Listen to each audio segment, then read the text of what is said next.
today's topic of discussion is foreign body aspiration in children. Children tend to explore their world around them by putting objects in the mouth, seeing their touch, feel, and taste.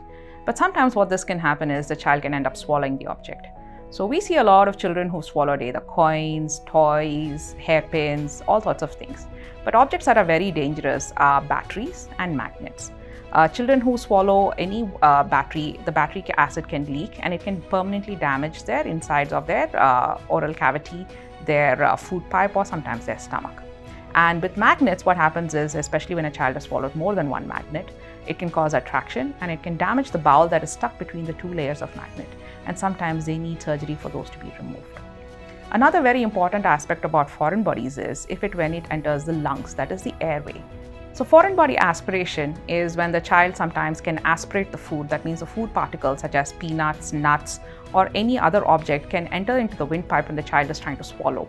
That is because the windpipe and the food pipe are very close to each other in a child. And when this happens is the child can have a choking episode. That means they're coughing while they're eating or swallowing.